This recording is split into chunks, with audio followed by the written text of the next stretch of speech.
Good evening, ladies and gentlemen. Welcome in to another Nexus Gaming Series matchup tonight, featuring Division D.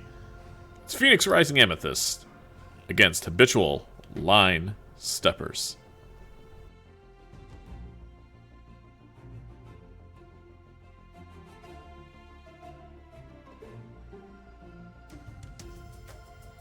Our early map bans for PRA: no BOE and no Praxis. On the other side, in red, Habitual Line Steppers banning both D-Shire and Towers of Doom. The map of choice is going to be Infernal Shrines. A lot of early support here in the early stages of the cast. Bummer Fries with the follow. Moonster, 10 months of the Prime. Thank you so much. Welcome in, Goss and Past the Meeple. Thanks for being here so early.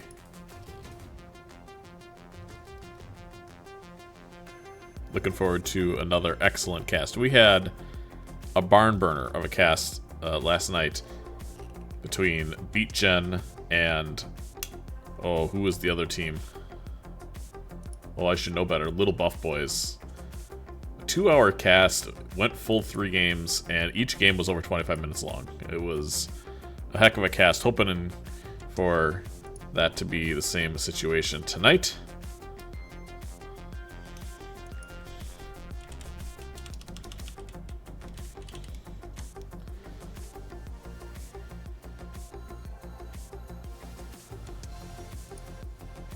A lot of games happening right now. Unfortunately, only one being casted, but we will try to do a couple of replay casts if people let me know they're good matches.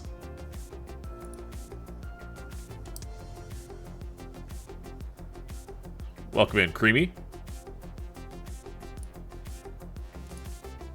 Map is up. And everybody's in there, hell yeah.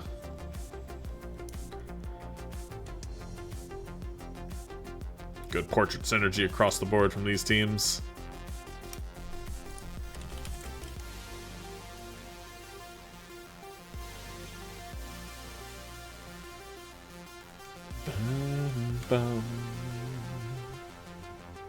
I forgot my water. Bummer.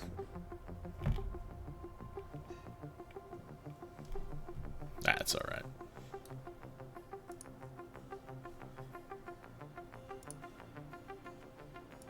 Oh, you know what I gotta do? I gotta remove the Gibbs death counter. Hang on, where is it? There it is. Get rid of that.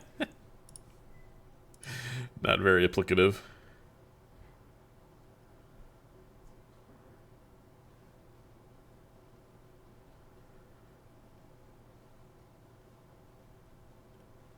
Alright, everybody's in the lobby. We don't have a ready yet from either team, but surely it'll happen here any moment. Hat on me. Says the Peldor.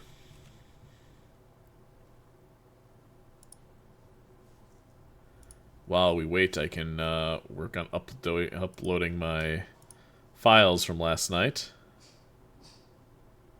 Oops. Export NGS, and I have to do part 1. So my damn stream disconnected on me last night, and that was a bit of a bummer.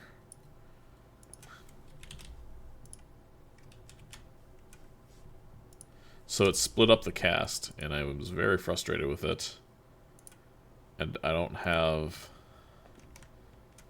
the software good enough to be able to piece that together to upload it as one, so I have to do this 2 separate YouTube videos.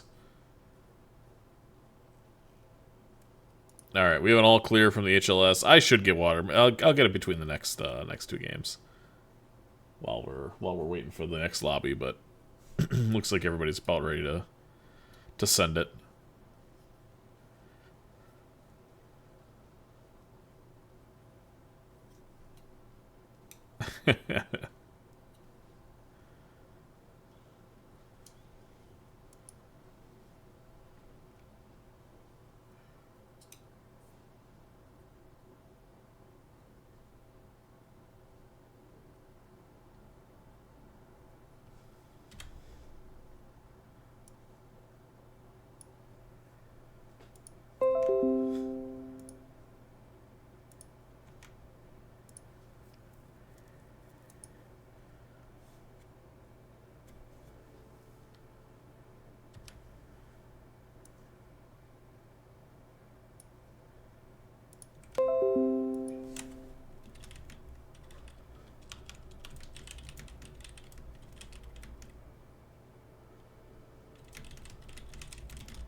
Is that the real Mockery?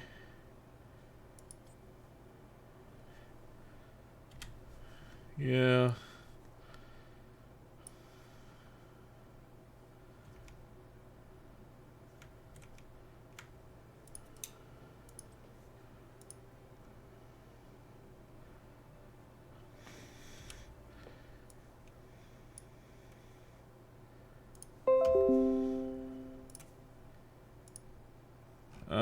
Alright, well, now I'm gonna deal with this issue.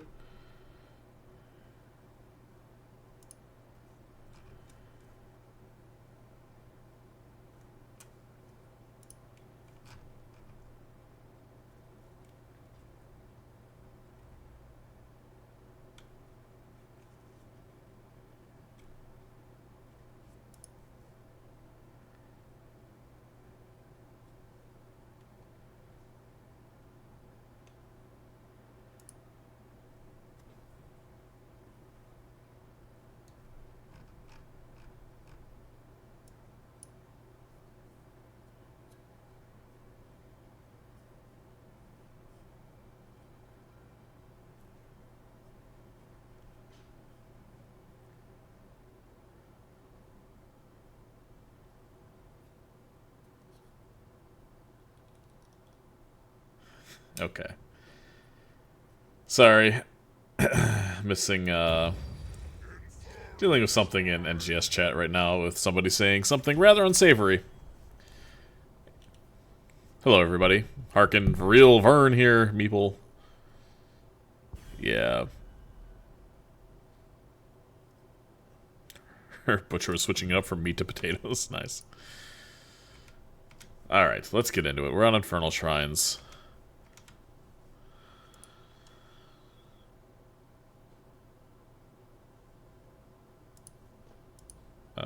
Let's see. Okay. I need to get that out of my head. We're on Infernal Shrines. So, Hogger, even after the nerf, with this being his best map, typically something you're happy to have. Normally see a little higher priority on offlaners on this map than some others. We see Samuro immediately banned.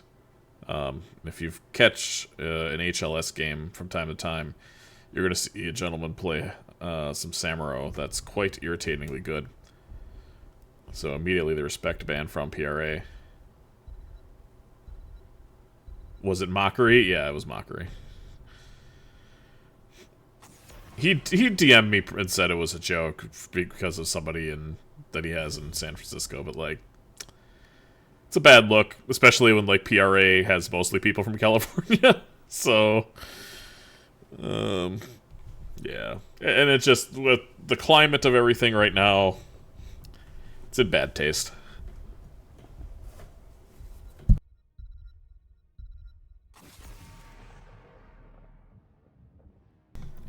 No Tychus and no Scary Gary to deal with. I expect we're going to see some of these bans pretty standard from each of these teams. So,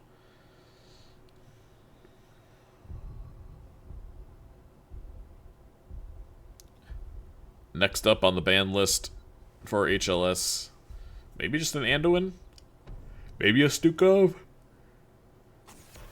Oh, Sylvanas. So they're trying to choke out some DPS. First pick is available. Will it be the Haka? No, it's just going to be Falstad.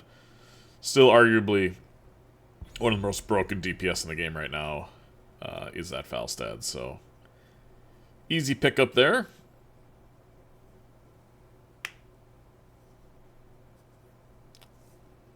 HLS does have my favorite named player in all of NGS. And that is Anduin, being played by, you guessed it, the one and only Turtwig.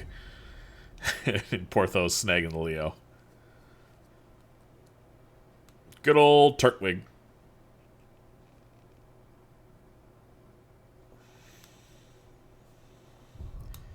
My tummy hurts. I ate ice cream.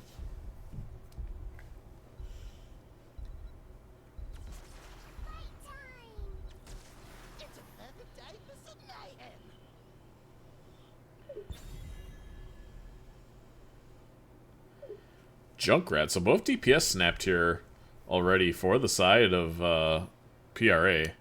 And a Brightwing. This is going to be kind of interesting. I think Genji is kind of a nice pick here if they already have the Anduin too. I guess it's a little sus on the Junkrat Brightwing, but I kind of want to see the Genji here. What's up, Silverbell? Welcome in. Haven't seen you in a hot minute. Ice cream, yeah. I'm kind of lactose intolerant, I think, as I get older, which is fun. Getting old is fun. I recognize some of these players. Yeah, I'm sure you recognize quite a few. Oh, you French fries with ice cream. Yeah, good call. Like, specifically, McDonald's French fries are really good. Stitches banned. So 2 tank bans here. So 3 tanks already off the board, and still 2 need to be taken. So that kind of limits the pool right now. Muradin, obviously, a pretty okay option. It's a little awkward with the stacking quest, but... Oh, we see Maiev and Hanzo. So they're going to leave the tank for last. And that means Peldor is tanking. I think typically he's the offlaner, but we might have some role swapping happening here. I kind of like Tyrael here. I think Diablo's pretty bad. Could be Cow. Like Crowd Surfer Cow. And Blaze. Could be Blaze Cow. Okay, Nubarak Cow. Yeah, you hang around the NGS streamer community long enough to see a lot of the same names. Yeah, you're not wrong. Mickey D's, fries, and a McFlurry. Yeah, exactly. Exactly. That's the goated combo there.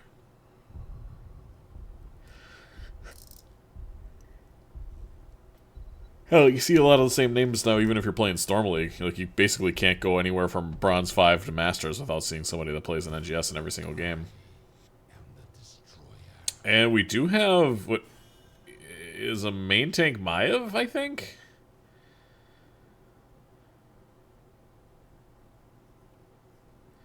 Kind of salty about the Muradin rework, rewind and rework. WQ won the game. I think that's still viable. I do think he's actually stronger without the... I mean, obviously the double Q is something. But having just multiple charges of it feels good. Because you're able to jump more often as opposed to having a 60-second rewind, so you're actually getting more overall abilities. And then the Q actually still getting reset, potentially, is kind of nice. I don't know. It's definitely a different playstyle. It's going to take some getting used to, but I think it's still pretty strong. From left to right tonight, our home team in purple, or blue, or mostly purple. Phoenix Rising Amethyst, and I have to get rid of that Beat Gen logo. There we go. We have Zergpern on the Crab playing a Nubarak. A lot of animals going on here. Falstad on the Bird, being played by Hunter's Tag. Chelsea on Junkrat, Little Barista the Dragon on Brightwing, and up in the top lane, the Bunker Man himself, Soul Shepherd on Blaze. From right to left, we have Habitual Line Steppers. Turtwig on the Anduin, Vern playing Maiev, No More Heroes playing the Hanzo hero, Peldor on a big old dragon, that's Deathwing, and in the top lane, Porthos on a Leoric. So we have a 4-man Deathwing here.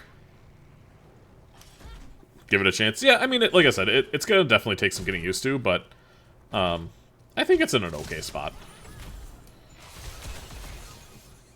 Auto attack Falstad, we have auto attack Redemption Maiev as well. And then look at that damage from Deathwing. He is so overstated, man. It's so crazy. As a Brightwing takes a lot of damage with that shift. But decent damage already onto the dragon. Losing 2 shields here in the early stages means it's going to have to fly.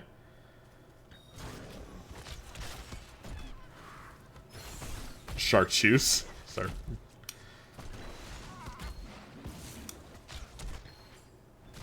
Deathwing and Vern on this camp. We have... Oh, it's not Naisha's Memento.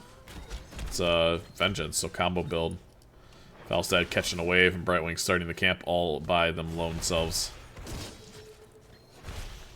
I like just jumping in and soloing Ming. Yeah, that's fair. I think especially if you go... Obviously, like, the level 7, if you go Skullcracker, it's a pretty decent talent to to get your stacks. But Heavy Impact is really underrated, I think, by a lot of people. The 80% slow sets up skill shots so well. Red team's going to get this bottom camp. I really don't see... Oh, this could be a nice, beautiful boob there by the Junkrat. And Vern, wise enough there to sidestep to the side. I mean, there's really no way PRA can fight this into a Deathwing. Like, you can throw out some bombs, but ultimately, it's gonna go down. Might as well start yelling timber. They better move, and they better dance. They're still trying to brawl it out bottom. Looks like Chelsea is very content on just kind of getting the camp whittled down. Both teams are going to be making their way over to the Bruiser camp relatively shortly. 4 stacks are ready from the Junkrat.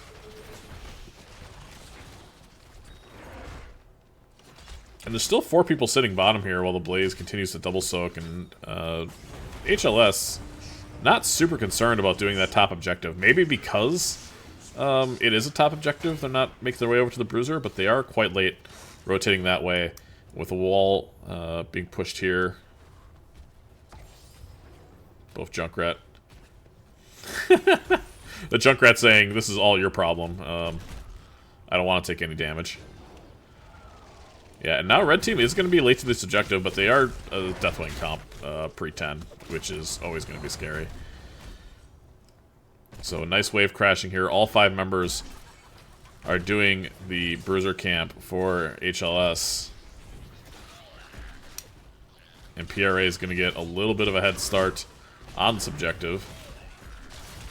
Let's see if they decide to fight super hard for it. Vern's going to have to clear the camp out here. Red Team's camp will be pushing. Falstad is getting level 7s. Nice boop there onto the Leo. Good Poly as well, but the root from Anduin catches the Nubarak in a rough spot. Hanzo now the victim of a stun, but Zergpern getting quite low, and the Dragon is charging forward. Soul Shepherd with a nice stun there. Falstad flies in pre-7, but it's 22-6 in favor of PRA. Our first real team fight of the match commences. Level 7 is going to be picked here shortly. Let's see what talents are snap picked. Brightwing's trying to step up, but Red Team is quite low. They don't really have the Deathwing here. And now a nice combo onto Vern. He's going to take a lot of damage. Blaze stun in the backline, and Peldor is getting quite low. No one yet has fallen. A beautiful boop there by the Junkrat onto Vern. 26-27 in favor of HLS, but Vern going down. Peldor has to get out. Now it's a big engage from the Nubarak. Maev will fall, and it's a huge stun from the Blaze, catching the Hanzo on his jump. Leo getting low now, too. Will he be able to get out? Yes, Deathwing's going to be able to get out of there. Now 29-28. A huge stun from the Blaze, turning that fight into a manageable loss, potentially, from HLS. Into a devastating 2 kills in favor of PRA. Falstad's going to split off, start getting some stacks. Already at 81. That's not a small number of stacks pre-10. Already has that first Pinnacles quest there, and well on his way to getting the next set. Root's going to catch 2 people, the front line both.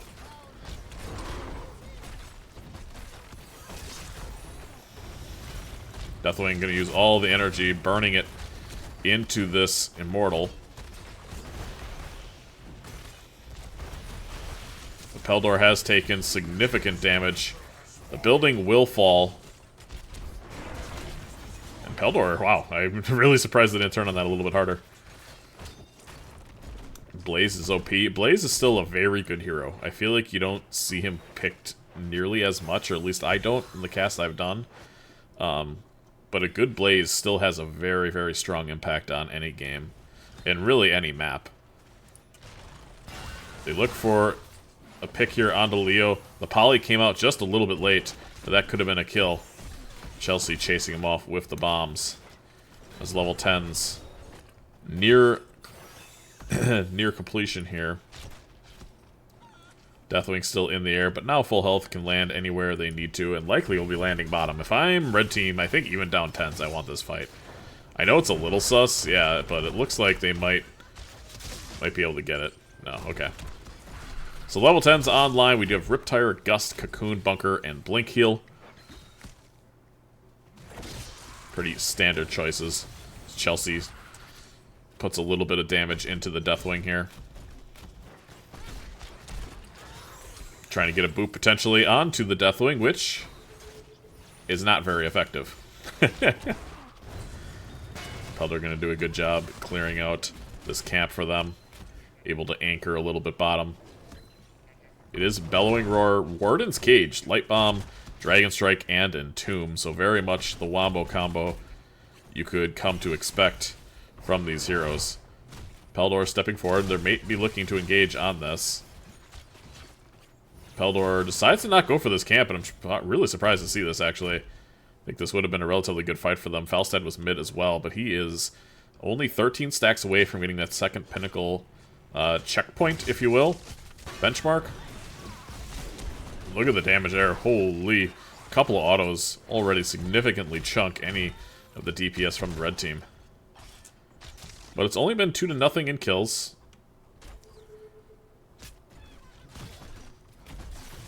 Looks like they may be trying to go for a pick here.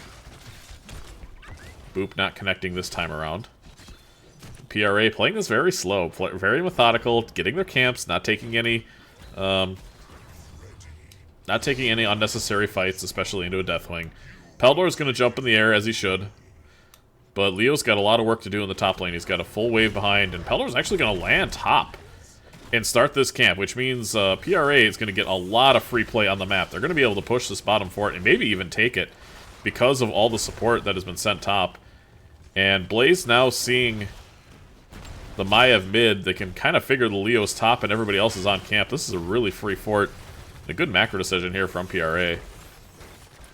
They're going to be able to do this now. Peldor should be getting into the air shortly. Or maybe he's going to try to fly in. I don't know. What is that? 7? Firestorm. Okay. And now level 13 is just around the corner here. PRA is going to be the first to reach it. Leo now walking their way down. Hunter's in a really interesting position here. It's already 30-0. I don't think red team can really play this. They kind of have to play this slow. Vern looking in, trying to get a cage. Leo already getting quite low, but it's a beautiful cage. And now here's an Entomb. The Gust is going to stop some of this damage from coming through. And it's a nice shift from Little Barista there to be able to get the tank out in time. Beautiful turn here from PRA. Leo's the first to fall as Junkrat saves Maiev. The Fear not quite catching the tank there as he was unstopped.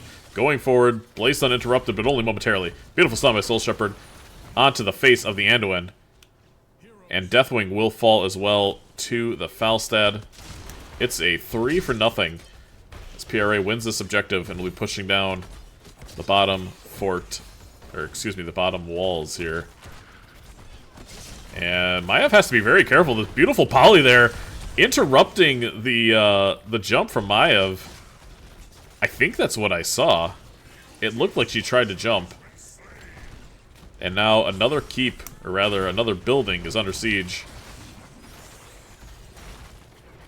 6-0 in favor of PRA. And I really want to see HLS get this combo off. They have the tools to be able to deal with this team. I think they have a very strong comp as it is, but Hunter, with that auto attack and 186 stacks now, it is quite difficult to deal with, and HLS is running out of time to be able to take an even-tier team fight with their strong Deathwing here early. But once Falstad gets all these auto-attack talents, once Junkrat gets stacked a little bit more too, it's going to be really difficult, and I kind of want to see them just take this fight. They are going to get a route onto the Anduin. Looks like they're going in, but they completely whiff. Yeah, they just need to go a little bit sooner there. But I like the look. I think it's something you have to try to force at this point when you're down almost a full talent tier, down 2 levels. You're almost down a keep as well here in relatively early stages of the game. And unfortunately for HLS, the next objective is in top lane. So the middle lane going to just be completely ignored, apparently, by the objective here. And it's an Arcane Shrine, which will be our third Punisher. And you can see with 16's blue team positioning a little bit forward, trying to get this advantage. Maybe if somebody steps up and does this camp, they can try to catch somebody sleeping. Deathwing is in the air, though.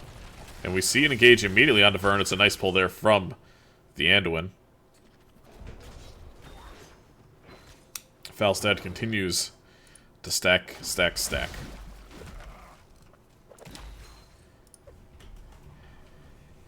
It's a really brutal game to be Hanzo in this situation because he's only at 1 stack right now.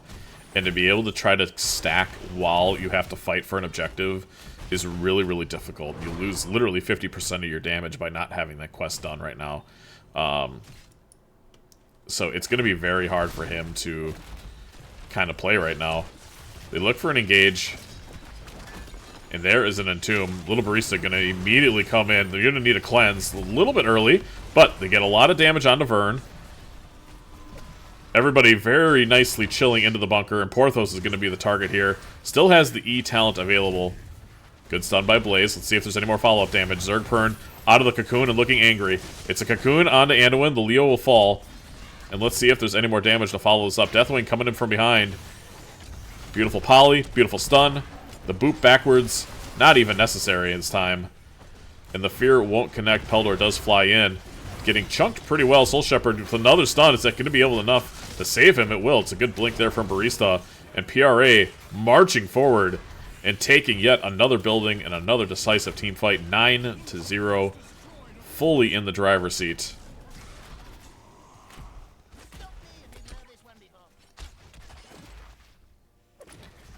PRA is going to do this Bruiser camp. Take this off the map. It looks like they might try to push a little bit.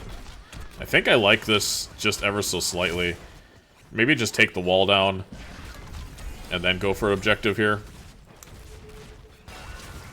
Leo has to try to get them 16s here. And HLS will have an opportunity to take a team fight. Oh, they're just going to take the whole building. They don't even care about the objective. They know the Leo's mid. And, you know, what can they do about it? Nice cocoon. The boop not going to do much. The fort will fall. And kind of a fake engage with the cocoon, but a tool that they will not have should HLS decide to fight for this. And I think it's a good idea for them to try. They're going to have their ults in 10 seconds. Deathwing should probably get in the air, be ready to fly and land. They need to hit this nice ult with Maiev, but this trap could be a problem. They spooky hand it, and that's not how that works, unfortunately. Vern looking for an engage on the backline. Does find Chelsea, but it's a nice engage from Zerg. Vern's going to have to jump. Again, a huge blade stun catches 3 people in the back. The bunker not even being used, just calling his bluff with this Entomb, and the Riptire is going to catch the Maiev. Blaze is low out of this, though, as Hunter continues to run down the Felstad. Or, excuse me, to run down the Hanzo. What's his name? Nice boop there on Junkrat. Porthos doesn't have E available yet for another... Oh, he does have it now, but Feldor getting run down by this Falstad, this auto-attack damage. I mean, look at this damage here. This is why you ban this hero. Falstad is so stupidly overtuned as well. He's at 283 stacks, almost full pinnacle now.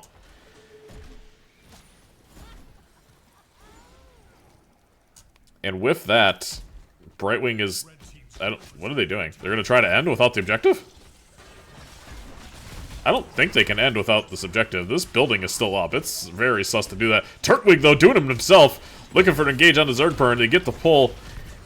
Good blaze stun on the back to disengage. But I don't think they can do this. Never mind. Okay, I guess they can. Because Falstad is just auto-attacking and healing so much. We now have a fully stacked Pinnacle quest for Falstad. Who, look at these auto-attacks. Bam, bam, bam. Leo, dead. Who's next target? Vern. Auto, dead. I mean, 135 HP. Peldor's going to try to do what they can to escape. And it's 33 on the objective. And the first death will be on the Anubarak. Vern's going to have to do something special if he wants to try to save this core. And PRA... Oh my god. The freaking Falstad damage, dude, is so ludicrous. They just need to start hitting the core. Falstad, yeah. It's going to be able to finish this off. 16-1 in kills. Oh. That's a weird interaction. But GG's will be coming out. Phoenix Rising Amethyst takes a very decisive game 1 of this best of 3.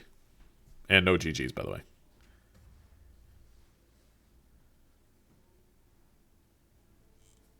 I think trying sounds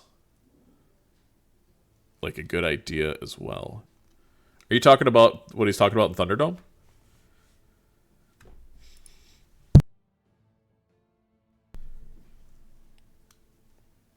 So Deathwing is still a pretty strong hero, but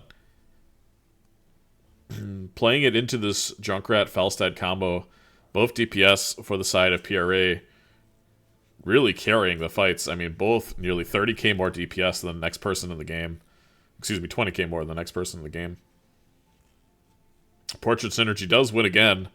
HLS was slightly askew with their Portrait Synergy, and that was the difference maker. No, the difference maker was really outstanding team fights here from PRA. HLS tried to get this big wombo combo, but they just fell behind so much early. A little bit slow in the macro, and the globals by Phoenix Rising. No, you said you should try here. Lost in 3. Oh, yeah. Yeah, my bad. Could take a look at our talents. It is Burn Notice out of the Blaze. Interesting. Nubarak getting the rewind. We did see the Wind Tunnel. Very Protector, I think, is a really smart decision here.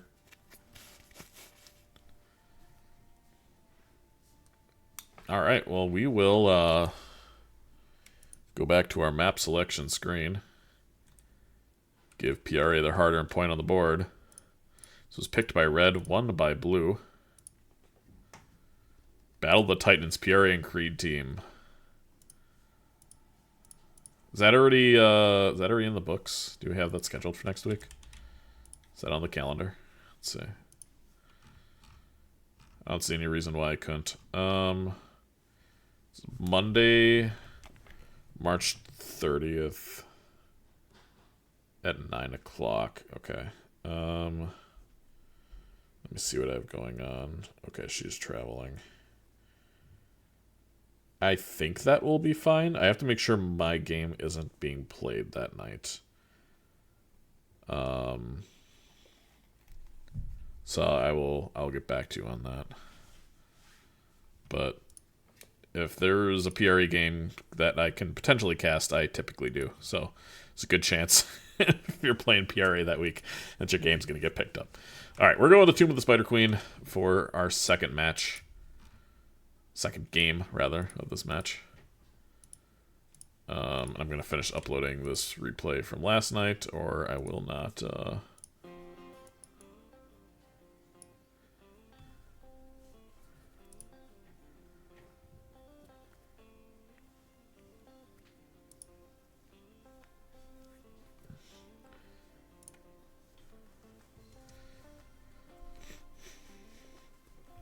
All right.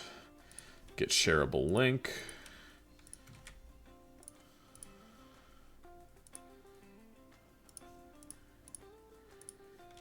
All right.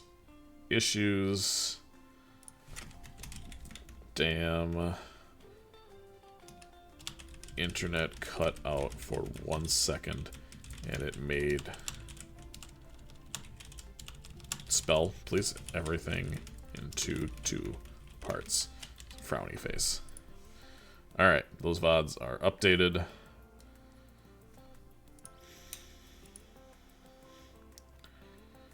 NMH gets the hat now. No more heroes. Okay. Looks like Music Mutant is going to be playing here in place of Peldor.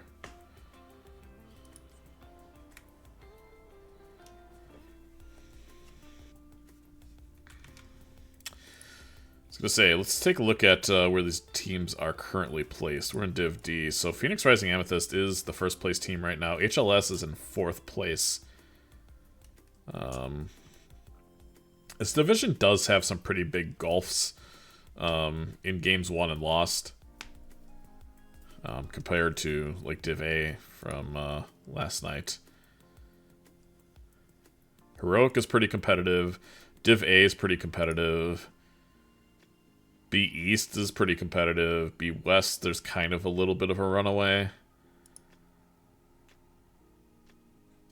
Div C still has a lot of people to play for, so everything is pretty well placed this season, I think. I'm sure a couple of teams would disagree, but...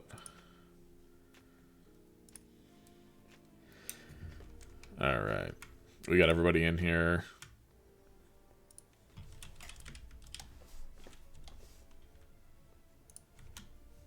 Let them know that I am ready. And, oh, who was this picked by the way? I forget. First team, so this was picked by a red team, so PRA gets first pick again. And we go to Tomb of the Spider Queen.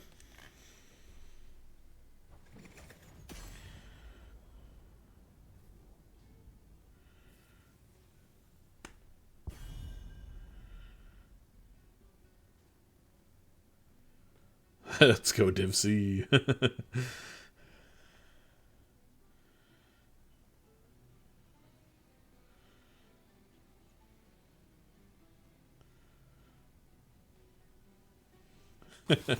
Today is opening day for a lot of teams, and I have seen two pitchers absolutely get smashed in the beanbag by a ball today. I mean, just like, how I would be wearing a cup. I would be wearing something to protect the area in which a grown man is throwing a 100-mile-an-hour fastball at. Like, things are bound to happen. Anyway.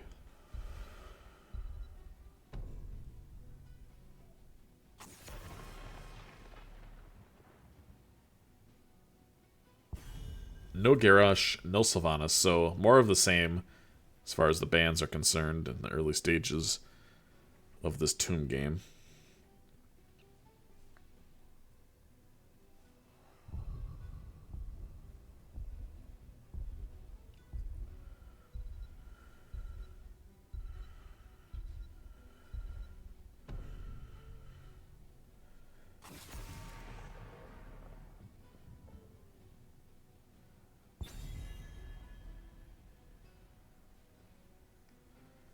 And we're going to see an Uther ban, so a little bit of a mix-up here. What's up, Saddleburr? Welcome.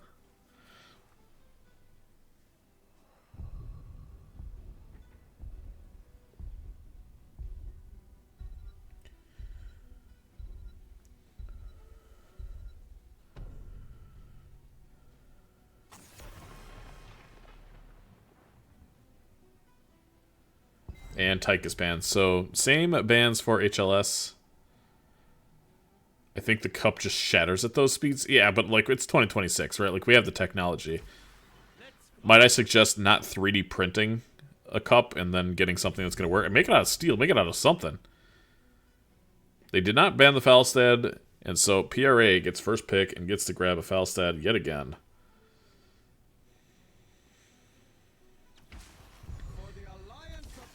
And they're going to just kind of try to run it back. We see Anduin and Leo again snagged. At that point, the cup just helps it become a grenade. And I regret typing that. Lord of the Horde, Chelsea on the Thrall, Zergpern, snagging Johanna.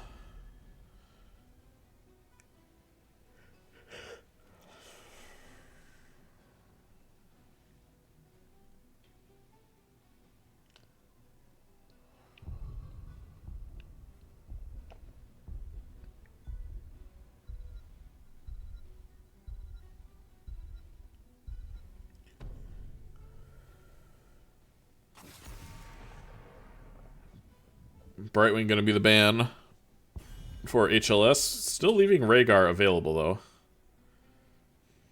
I think you're going to be pretty happy if you're left here with Rhaegar.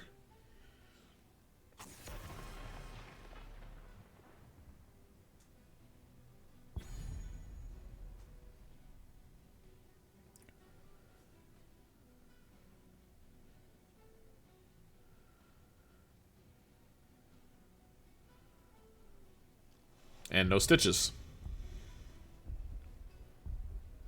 Best tank available here. I mean, you still have the Anubarak up, which I think is pretty good. You could go Varian, too. Ooh, that's an interesting choice.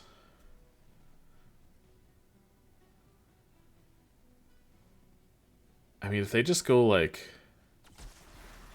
Yeah, I mean, it's Rhaegar. What do you go for here in an awesome offlaner? Malthael? Oh, yeah, Malthael farms. Wait, Malthael just farms. Right?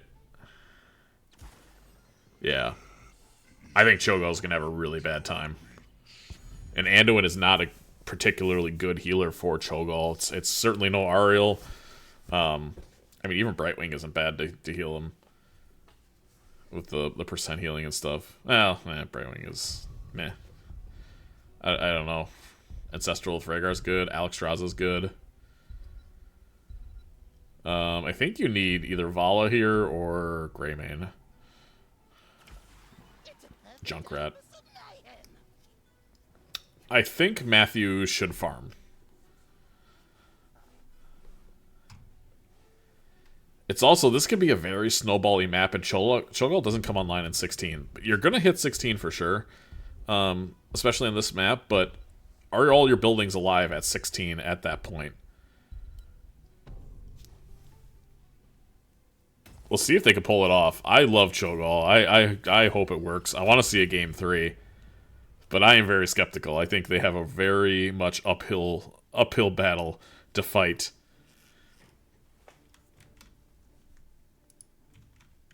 That is a spicy meatball.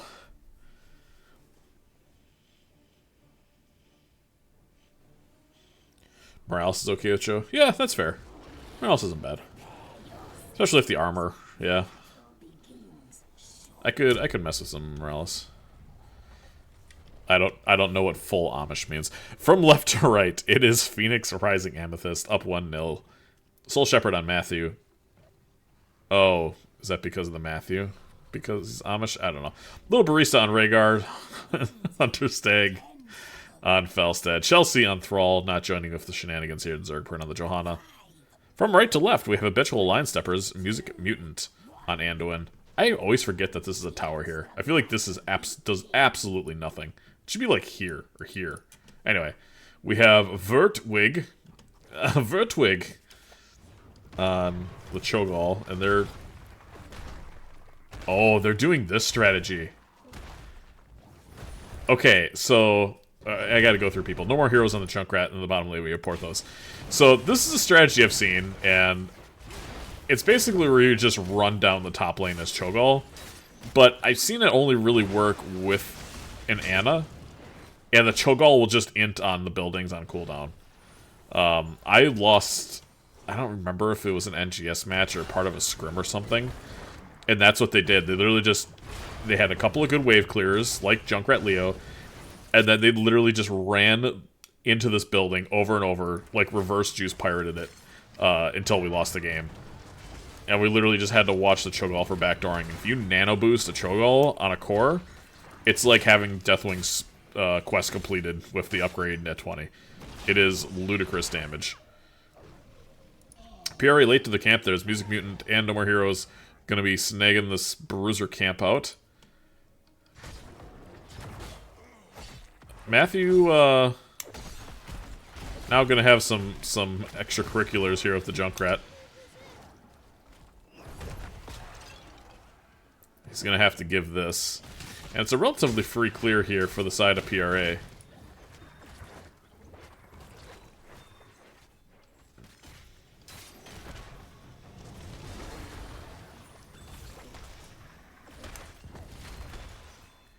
Vertwig.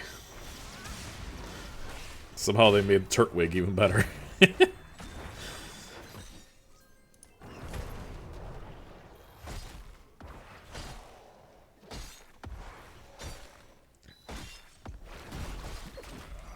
Take a look at our bottom lane. Soul Shepherd's got some clearing to do. Porthos gonna come give him the business. Meanwhile, I haven't even pulled up the talents yet. Let's look at our talents. 50 stacks already for the Falstad. Nice root there. Is Johanna dead? Joe's just dead. First blood. And a much better start for the side of HLS. Zergpern getting a little too fancy there. It did not have the D available. And you're always supposed to have your D available.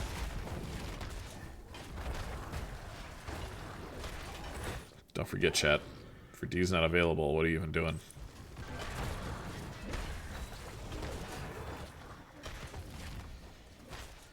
Both teams are pretty close in gem count, almost exactly the same. Junkrat looks to be going trap build here. You see the chattering teeth. Wait, we see you. Interesting.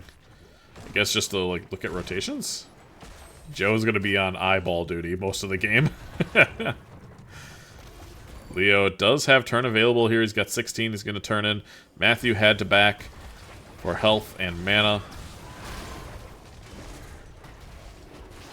And now as both teams turn in, who can get it first?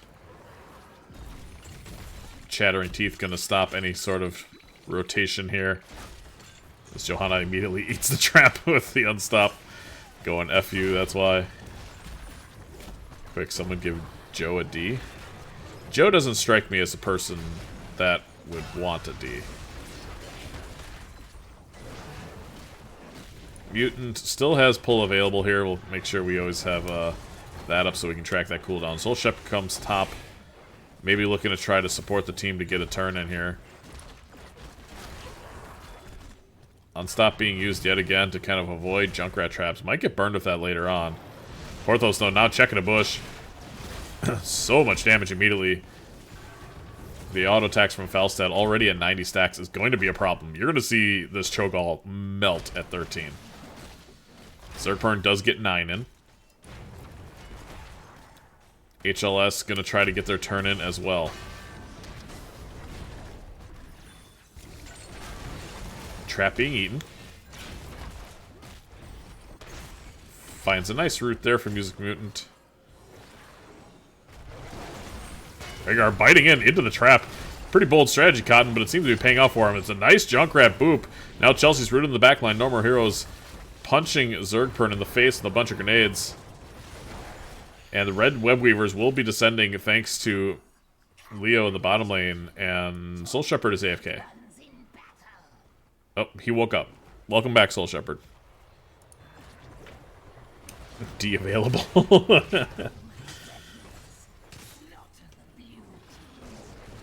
So a much more promising start here from HLS. Playing much, much better with the rotations.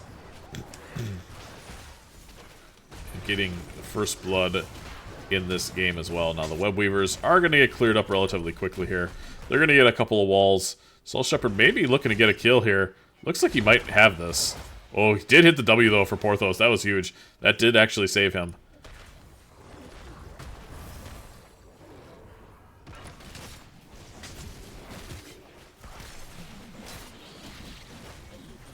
Junkrat is caught out. Going to try to get the W out in time and will be able to do so.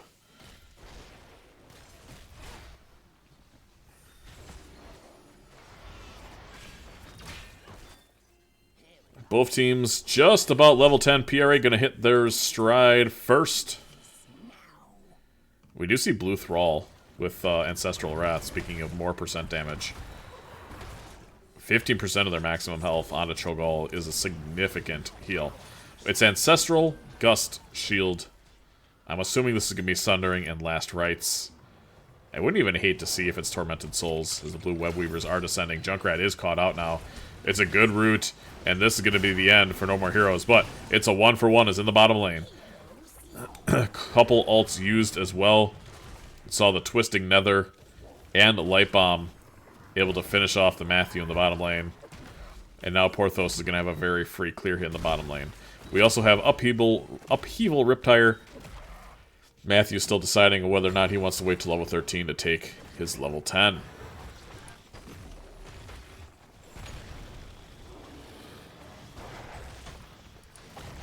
Chelsea is going to be able to get this kill. No, 250 HP in a dream is enough.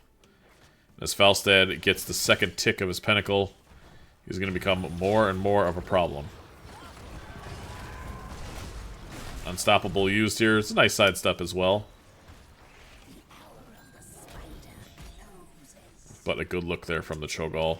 This Hunter continues to run down the towers here. A little bit of space allowing him to do so. Porthos checking bushes. And finally we see the Last Rites.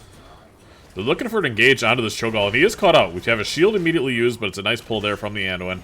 And now the reverse engage. We see an Entomb there from the Leo. And Soul Shepherd is sending it. Is he going to be able to get the kill? He does! That was not a lot of overkill. And look at the Matthew damage here from Soul Shepherd. Going to get the Ancestral. The reward from doing so much damage and barely getting a kill, and I mean barely, on that Leo. The last rights may not have even actually got oh, it did. It actually did get the kill. No Unstoppable available. Here's Light Bomb combo. Look at the Cho'Gall damage. The cleanse is late. And Matthew, after doing all that good work, gets rewarded with a break. 24 seconds in the Hall of Storms. Leo getting bullied here by the Felstad. Not 13 quite yet, but once he does, we do see a gust. Is it going to be enough damage to be able to kill him? It doesn't look like it, as the Riptire is going to connect to the face of the bird. In a very chaotic, kind of drawn-out fight here, as Felstad runs into another Junkrat trap. They're trying to stop this turn in here, and now we see an Entomb. Shield immediately used, but there's no Ancestral, and it's hard for Little Barista to get there with a heal. It does come out in time. Porthos is going to send it looking for this kill. The auto attacks are good, but the blinds are better. And now Porthos is caught with his pants down, and another stack for the Matthew as 29 gems are turned in from Vertwig. And the fight rages on. Let's take a look at our level 13s now. Here's a big chomp. Again, onto Matthew, who is stunned. The Unstop not going to be there in time to be able to save him. And now also the Thrall going down. This combo that they have, Fountain's Tags trying to get the gems out, does do so. And gets a gust off just in the nick of time, saving some of the gems.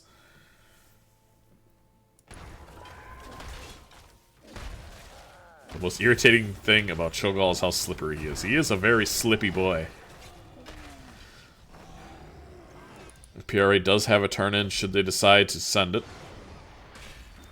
But as Thrall is still down, Thrall at 60 stacks, so we're getting there. 40 already has the additional bounce, right?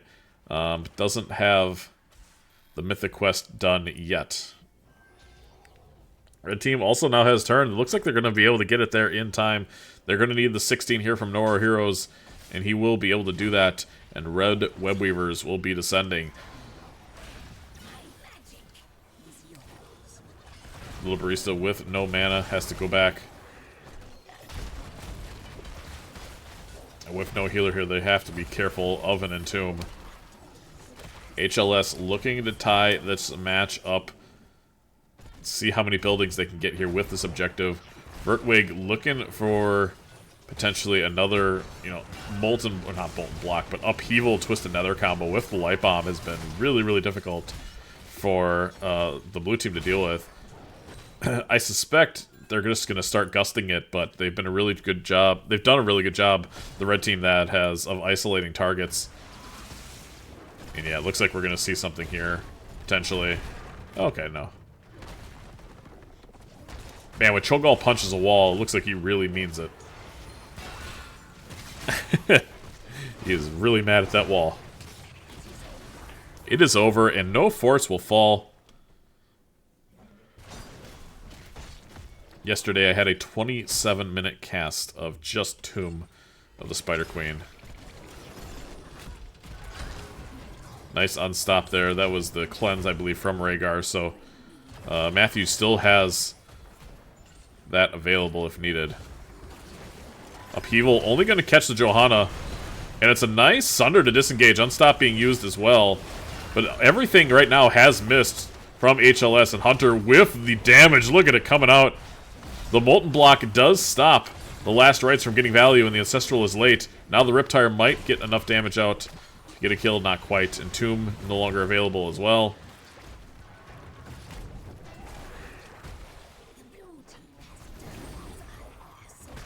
Falstad, it's going to certainly be a lot harder for him to just auto-turret here at 16 with Cho'Gall having these stun bombs now. But Blue Web Weavers are descending.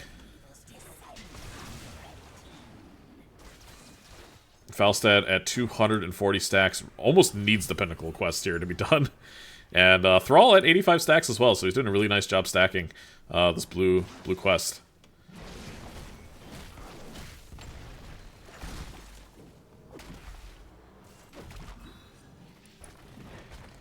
Looks like top fort will fall. Cho'Gall is here, though.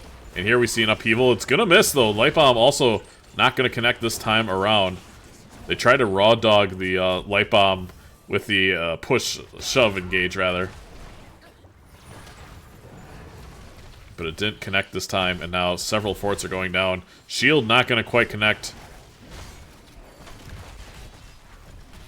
Let's see if they're going to find some sort of engage here. They do have the upheaval back yet again. It's a beautiful, beautiful upheaval from Vertwig, able to get the Riptire there. Now Johanna stuck between a rock and a hard place. Dodged the W masterfully. I don't know if that was on purpose or not, but it was a really nice dodge on the Leo W there. 29 gems. Soul Shepherd maybe looked to be going for a kill. Blue team does have turn-in available again, and they immediately turn in. So they're not going to wait for the Thrall to come back to try to support this. They're just going to get their turn-ins, try to take a couple more buildings, and open up the map for more shenanigans. Try to get away from this Cho'Gall combo, which has been absolutely brutal to deal with.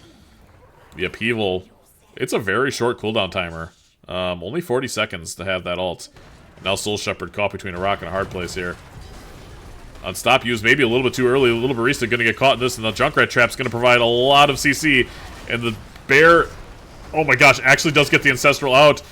Great pull there from Music Mutant, though. Going to be able to save Vertwig. Gets the last prayer off. And now the bombs in this choke point are causing terrible, terrible damage. No more heroes getting low. Falstad trying to get some amount of damage onto anybody, but it's hard when the bombs in this close proximity are doing so much work. It's a 1-for-1, a Leo for a Rhaegar, and that certainly does favor HLS in the kill category. But here comes another upheaval. I mean, that's just up every 40 seconds. Before I even start talking, or before I finish talking about the one-team fight, he has it back again to engage for a second. We have 2 stacks of Last Rites, 280 stacks on the Falstad. Thrall, 92 stacks as well. Upheaval on Chelsea is going to connect. Beautiful route there from Music Mutant. There is no Rhaegar for another 40 seconds, and PRA does not want to fight a Cho'Gall on this camp. They do not want to do this. It is 4-on-5 into a Cho'Gall.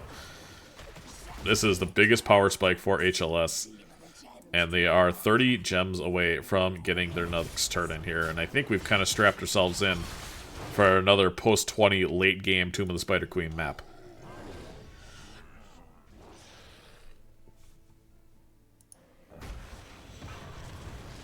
Junkrat getting a turn. Both teams did get their Bruiser camps out.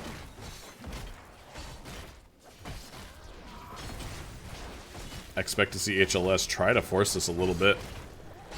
No, they're just going to go back and clear waves. Try to get their level 20s, which they are going to need, but it's also giving PRA time to complete these other 2 Pinnacle quests, which are quite significant. There it is. Thrall 1 stack away.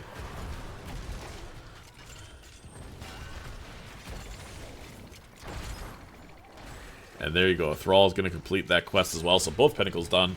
Leo getting close to completing his level 16 as well. So they look to find engage onto Porthos. Unstop going to have to be used here, and does. Both Unstops used, but immediately Cho'Gall rips Matthew in half. And now here comes an Entomb. The Sundering will stop, or excuse me, the Entomb was already used, but the Sundering is going to stop any more further engage of the red team. And the Matthew just exploded. I mean, never even had a chance to press a button other than unstop, which did save him for an additional 2 seconds, but once the damage got there,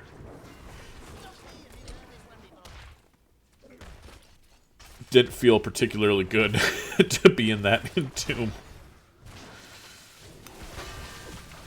Look at the Thrall damage, by the way. Holy shit.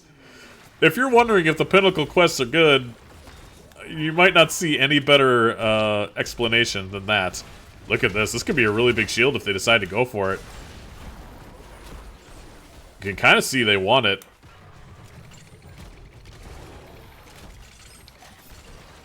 Also strikes 1 additional target per bounce. And in a minion wave, if somebody is trying to clear it like that, it is an unbelievable amount of damage. We're going to see a gust onto Cho'Gall. And Hunter is just going after the Anduin in 4 autos, almost completely kill the Anduin. Now, Vertwig's going to have to try to get out of there. There's a shield. Music Mutant can do nothing but watch helplessly as the Cho'Gall will die here. Ancestral going to be used as well. And what a great individual effort there from the Felstead to be able to completely isolate the Cho'Gall from the Anduin. And now boss will be called. Red team does have a turn in, though, significantly. If they get a turn in here, it should be able to kind of stop them from ending. But if they're not able to do that, yeah, you see no more heroes going here in the bottom lane, trying not to show. And let's see if they decide to go end.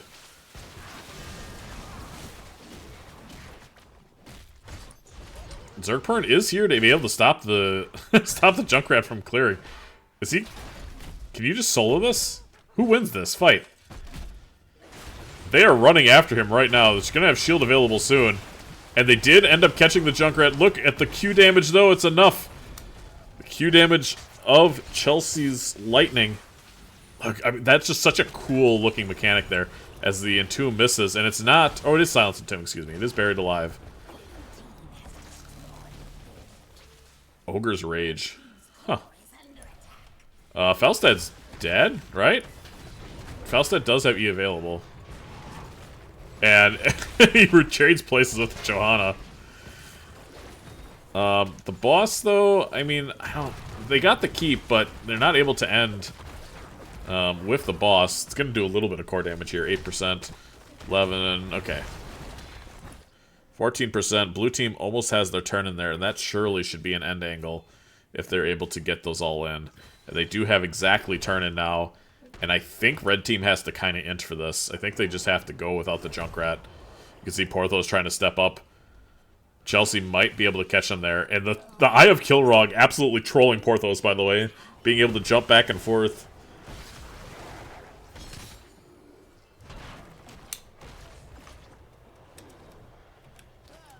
But we've seen the Cho'Gall be able to pull off some crazy things this game. They have the CC. They're going to have a 5-on-5. Curious to see how they're able to do this. Webweavers are descending in all the lanes. Vertwig looking for a pull. Finds the Rhaegar immediately. And Gust, there you go, immediately ripped. And Ancestral used as well. Now, Porthos maybe looking for an Entomb. Not going to find it this time. As the Thrall damage continuing to do terrible, terrible damage. Great Entomb there, catching both the Felstead. And who is that in there? That is the Matthew, not able to unstop it in time. But Little Barista biting in, getting a kill onto the Leo. Now, flying back in, thanks to the upheaval, is the Rhaegar, and the bombs are providing plenty of damage. Look at the root there from Chelsea. It's enough to catch the Junkrat. And the Red team's core is very much under attack. There's going to be so many things on this core, and I don't know if Cho'Gall is going to be able to fend them off. He's going to try, though. Does have a lot of stuns available, but no, core has been called. PRA is focusing on it hard. And PRA, Phoenix Rising Amethyst, going to come in here, dominate HLS 2-0.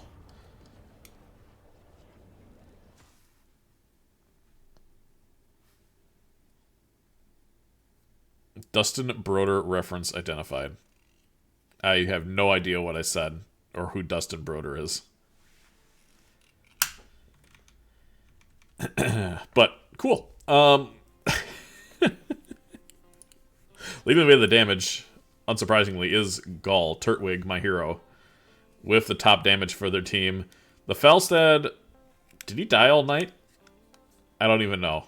But leading the way for the side of PRA, and if this isn't clinic enough to ban Felstead, I don't know what is. Felstead plays so strong, even able to overcome the surprise Cho'Gall. But a much better showing by HLS. A lot of credit to them, not giving up, not just laying down here in Game 2. They really stormed back. They got a couple really nice kills. The early game was very strong. Even in the mid-game, they were very much in control of things. Just a couple team fights not going their way. PRA being more mindful of what the combo is with that light bomb. They're able to play around it and take Game 2. So, really well done by them. Let's see if PRA wants to come say hi for just a moment. And then go from there.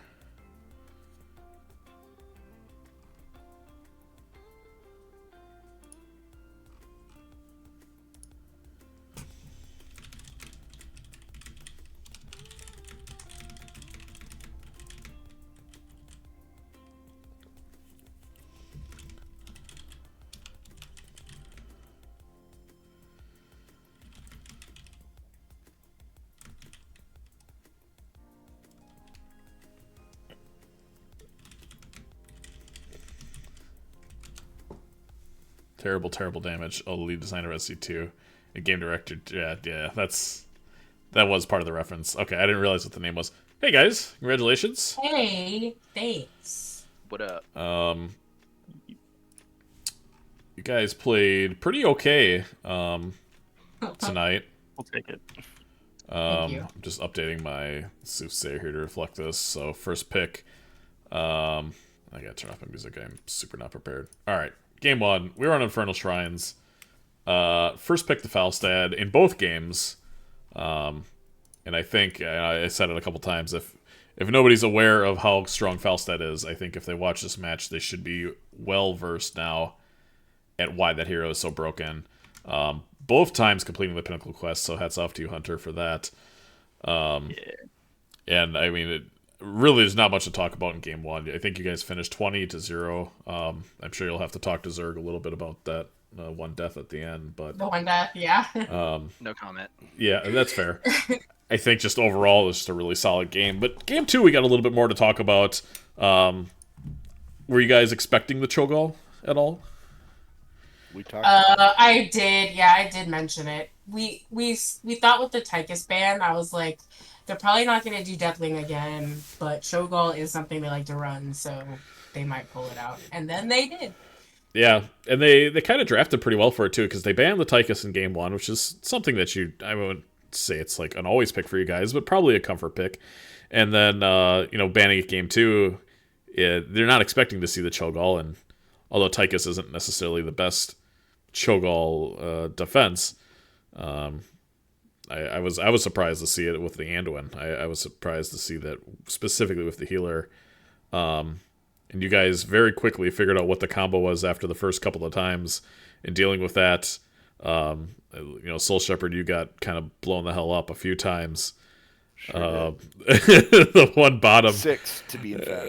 one time bottom, he's like, oh, he uses Unstop. Oh, it doesn't matter. Oh, he's in the tomb. Oh, he's dead. I mean, you kind of imploded.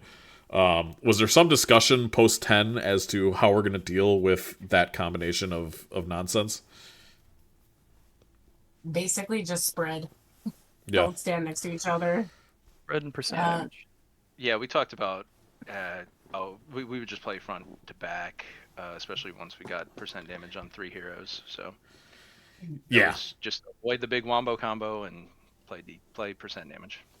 Yeah, as long as you guys can live through the first shitstorm that comes, then you guys have the tools to deal with it. And I think at the end there, the wind tunnel at 20 is probably the most effective disengage you guys have had, where they try to go and hit everything, and one person presses R and it's all over. So credit to you guys for kind of figuring that out mid game and making those adjustments. And much closer game. I mean, you had all of your buildings, but 10-10 in kills. So it wasn't necessarily won by battling, but good macro by you guys, and ultimately being able to get a bunch of turn-ins. The boss call was good, and y'all came out on top. So They were actually ahead of us in XP for almost that entire game. So yeah, that's all. yeah, they That absolutely felt were. Oppressive. Yeah, that's a good team, and I scouted my ass off for that. He did. Yeah. Yes. Hats off to Zerg. Good scouting. Yeah, no, any amount of work that you did put in, it was definitely worth it. They are the fourth Well, team. I wasn't trying to brag. I'm just saying that is a good team, and they. Yeah. What happened? Like we are not. They are not that bad. Like it looked really lopsided, and they are just not. That's not the team that they are. So. Yeah, and everybody's gonna have off weeks, and they're gonna bounce back for sure. They got a lot to play for. They're in the middle of the pack here. You guys are gonna jump ahead of Cosmos now for the number 1 spot in Div D, and but we're about halfway through the season, so it's gonna be interesting to see how the second half plays out. Looks like you guys have a couple flex matches too. Are you double round robin? No. We are not. 1, 2. Okay, so it's 10 teams total. Okay. So you're a little over halfway. Wow, it's only a 10-week season. This season going really fast. I can't keep up. Anyway, congratulations, you guys. If you got any shout-outs or comments, the floor is yours. Shout outs to HLS for a great series. Shout out to you, Blue, for casting. Thank you very much. Shout out to team. Played so, as Shep says, love playing with this team. Absolutely Yeah. love this team so much. This is really fun. And thanks to everyone who watched. And Canny. Thanks, Canny. All right. GG's. We'll catch you guys in a bit. Congratulations again. We'll see you next week, I'm sure. Thank you, Blue. See you guys. Peace. All right. That's going to do it for me. Congratulations again to Phoenix Rising Amethyst. 2-0 over Habitual Line Steppers. Terrible damage guy. Yeah. Okay, I read that. Thanks for all the support tonight, by the way. I believe it was Bummer with the follow. I think I missed a sub in there as well. Yeah, Moonstar with the sub as well. And everybody coming out and chatting with me for the night. I appreciate that. Real good to see you as always, my VIP. We're going to be back next week, maybe even later tomorrow with a couple of replay casts. We'll see how much time I have. So if your match was a banger, let me know so I can cast it. But for NGS, my name's Eternally Blue. Be good to each other out there, huh?